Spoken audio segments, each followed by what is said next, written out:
My name is Gia Dougherty, and I'm Miss Greater Des Moines 2020. This week is National Eating Disorder Awareness Week, and as this week comes to an end, I really wanted to put together a video to talk about why I started my social impact initiative. You know, I've always shared bits and pieces of my story here and there on social media or when I'm public speaking at schools, but I've never actually sat down and talked about why this is so important to me and why I started this.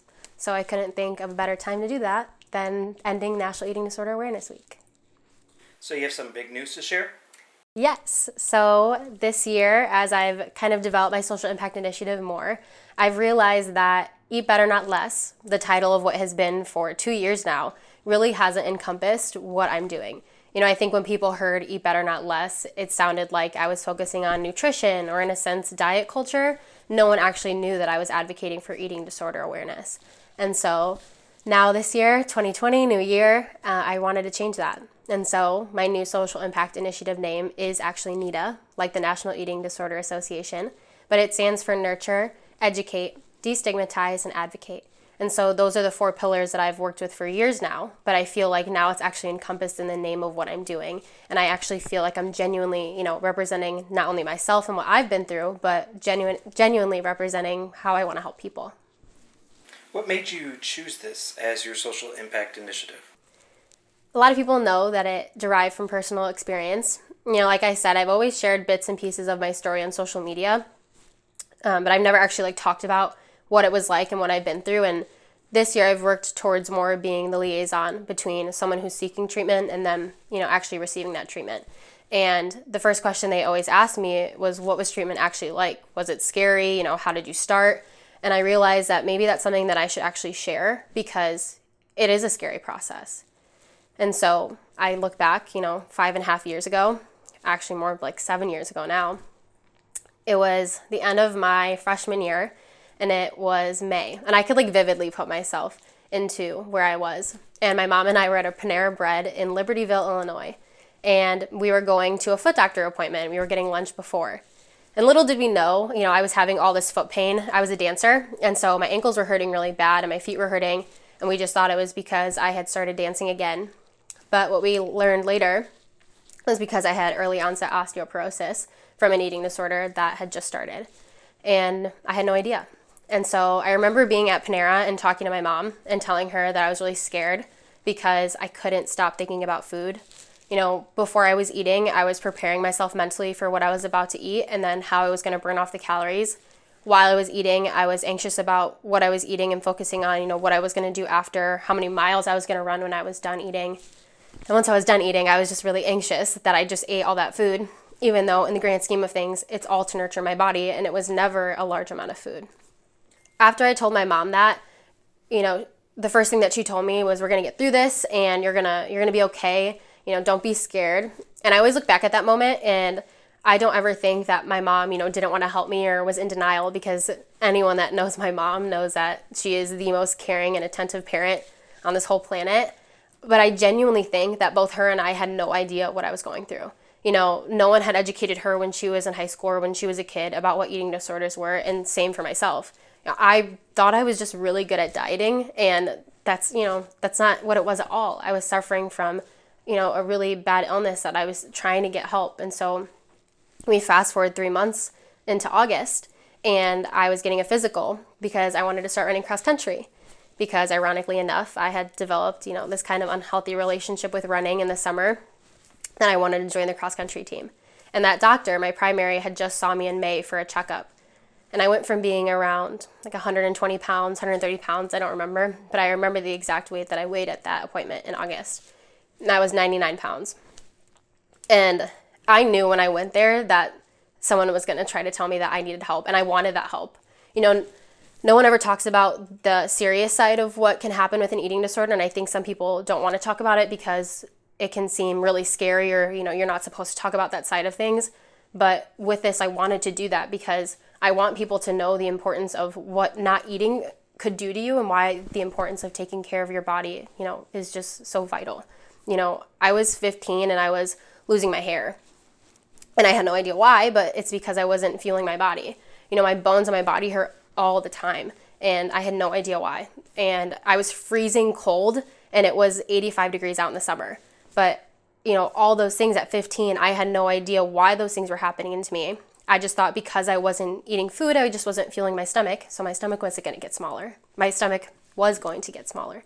But you're not fueling all your other vital organs. And so I realized then when I was at the doctor that I had a problem, and I was just waiting for the doctor to ask me that question because I wanted help so badly and I just didn't know how to ask. And so right away, I remember she started asking me the questions of, how do you feel about yourself when you look in the mirror? And, do you have a healthy relationship with yourself and food? And I just told her honestly, no, I don't have those things, and I wanted help. And so from then on, I started treatment. There's variations of treatment centers. There's partial, there's inpatient, there's outpatient. I was really lucky that they kind of developed a treatment plan for me that allowed me to live at home with my parents and receive treatment at the same time. And that was really, beneficial for me. And so that is in sum what getting treatment was like, and everything after that is still a lot more complex than that. But sharing what getting treatment was like, I think, is really important because no one knows how to take that first step of asking for help. And just starting that conversation, opening up to someone is so important because once you do that, someone's going to be able to be that tool for you to receive the help that you need. All right. How did your support system help you, and how can someone be a good support system? For anyone that knows my parents, they're just, the most amazing humans, but they were my rock and my whole support system. What I tell people about eating disorders is that it's kind of a really stubborn disease. And people that know me know that I'm already a very stubborn person. And so I'm really lucky that my parents never left my side. You have these really high highs during treatment and even in recovery, but then you have these low lows where you need someone there to fall on, and you need someone there to be there for you and understand, that you're going to mess up, but to still be there for you.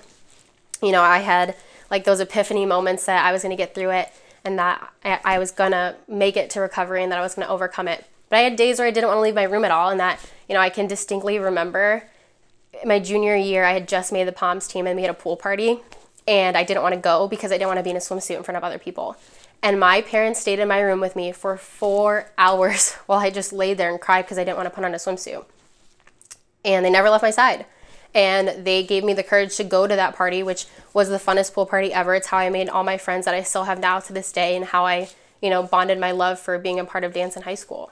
But that's the key part of it, is you just have to be there for someone and understand that they're going to recover from it, but they're going to have days where they take 5 steps forward and 2 steps back. And that's okay, because you still have to be there for them through all of it.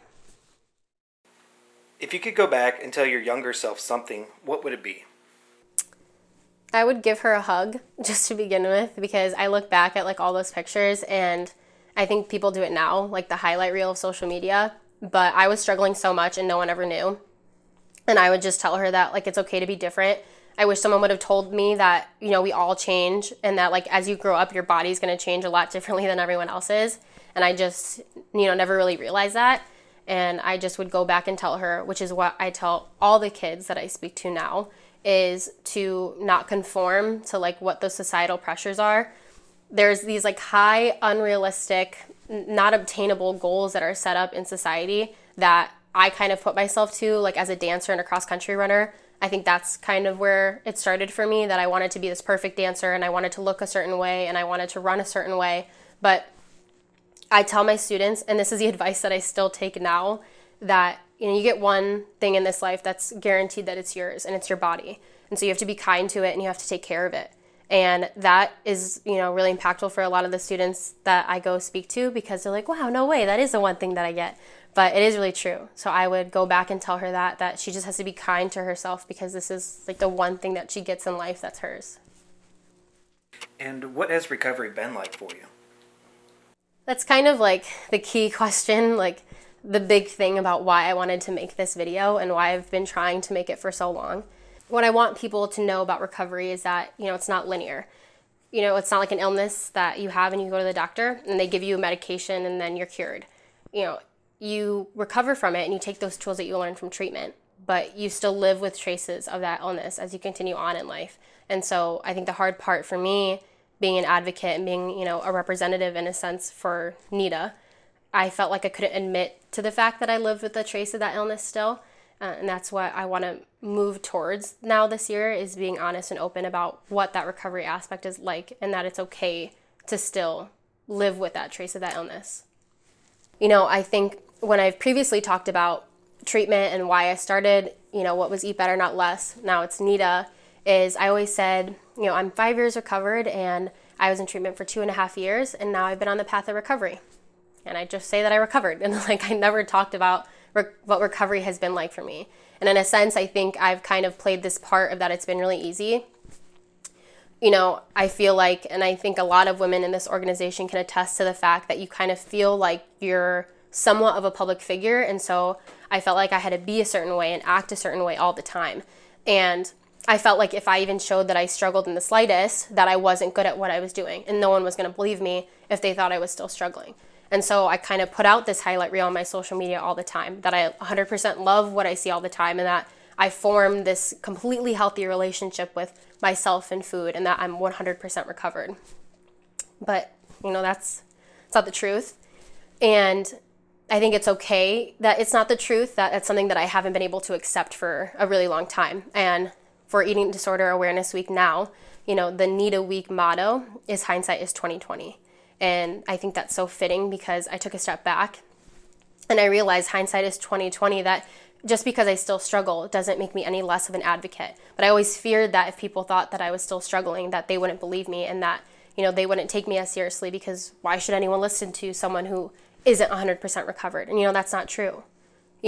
Last year I was Miss Pearl City for not even 3 months before I resigned. And, no one really knew why, and it was for a lot of reasons, but the biggest reason is because I relapsed for the first time in 5 years. And I didn't want to tell anyone. The only one that knew was my mom. I don't think even my roommates knew. And it wasn't because I was embarrassed that I had an eating disorder, because I've actually always been proud that I've been someone who's recovered from that. But I was embarrassed and ashamed of the fact that people would think that I'm not good at being an advocate, and I'm not good at what I do anymore, and that no one would want to believe me or listen to me anymore.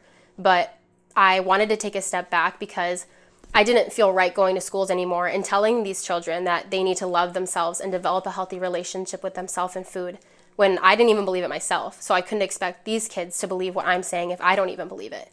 And, I knew that I needed to take a step back for myself and for my health and give it to someone that chance who really could do something with it. And so taking that time off was the best decision that I've ever made for myself. Now 2020, being Miss Greater Des Moines, I'm in the healthiest place that I've ever been in my life, mentally and physically. But that doesn't mean that I don't still struggle. The past 2 weeks for me has been 2 of the hardest weeks I've had in recovery in a really long time. And even though mentally and physically I am in one of the best places, it's because now I'm able to recognize that it's okay to not be okay, and I could still be an advocate at the same time. But what I did instead was post on social media, and I threw myself into my work. I did 6 events in 1 week. All things that I loved and that I'm extremely passionate about, but I wasn't honest and open about what I was going through. But I realized that I've been so vulnerable and honest about what treatment has been like, and I don't know why I've never been so honest and vulnerable about what recovery has been like. And so as I go forward, I feel like I have this fresh start with the change of what my social impact is called, and now it actually encompasses who I am and what I want to do, that I need to just be more honest. Just because I still do actively struggle doesn't mean I'm any less of an advocate, and I hope that people see me as still being able to help people and help people more. That's a goal, is I want to be vulnerable about this aspect of my life, because I think that it can continue to help other people. That's what I hope for. Even if you don't struggle with a clinically diagnosed eating disorder, I think so many people struggle with healthy relationships with themselves. I just watched an interview with Demi Lovato, who also actively struggles with eating disorders. And she talked about body positivity versus body acceptance. And I thought that was so important, because when I talk to students, I talk about body positivity because they're at such a young age that they can be impressionable, and I don't want them to take in those societal norms that we all have growing up, and that I want them to focus on loving themselves and what they see when they look in the mirror to develop that healthy relationship. But some people can't be at that stage in their life, and that's okay. Where I am at my life, I promote body acceptance for myself. Not everyone can look in the mirror and say, I love everything about you. You're perfect. You're amazing. Not everyone can do that and look at themselves and love everything that they see when they look in the mirror. And that is okay, because the opposite side of that shouldn't be tearing yourself down and not loving who you are or being insecure. The opposite of that is body acceptance, and that's what it should be. Looking at yourself in the mirror and saying, I see you, I accept you, you're healthy, and you've worked really hard to get to where you are. That's what I tell myself now. And my advice to those who are in recovery or in treatment is to lean on those who are there for you and focus on what that body acceptance is and overall life acceptance of where you are in life, and that you're further than you were before, and you're only going to continue to move forward. And those who might not even suffer from a clinically diagnosed eating disorder but might not have that fully healthy relationship with themselves or with food or with exercise, that you've worked very hard to be where you are, and that's okay that you're not exactly where you want to be. But taking in time to just accept where you are and not always having to feel like you have to, again, just post this highlight reel that we see in society, that you have to be a certain way or look a certain way. It's okay to accept and be happy with where you are. In society, we either see that people are dieting all the time and you have to work to be a better version of yourself, or people who have already achieved that and now they're in the best place of their life. And then there's these people in the middle who don't know which way that they lean on, and so they feel like they have to succumb to either one. It doesn't have to be that way.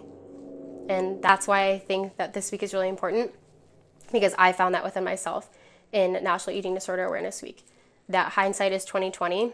It's okay to still struggle. It doesn't make you any less of a person. And for myself, I hope that people don't see me as any less of an advocate, because I still love what I get to do. And now it will hopefully help me reach a whole nother population and set of people who also still actively struggle, who can see my vulnerability and know that I'm there to help them with that aspect as well. National Eating Disorder Awareness Week may be coming to an end, but those fighting this disease fight is not over. Please consider donating to the link in my Instagram bio or on my Facebook page to support the National Eating Disorder Association, where funds go to support families who are supporting those fighting eating disorders and hopefully going towards research as well. If you or someone that you love is suffering from an eating disorder, please call the hotline number below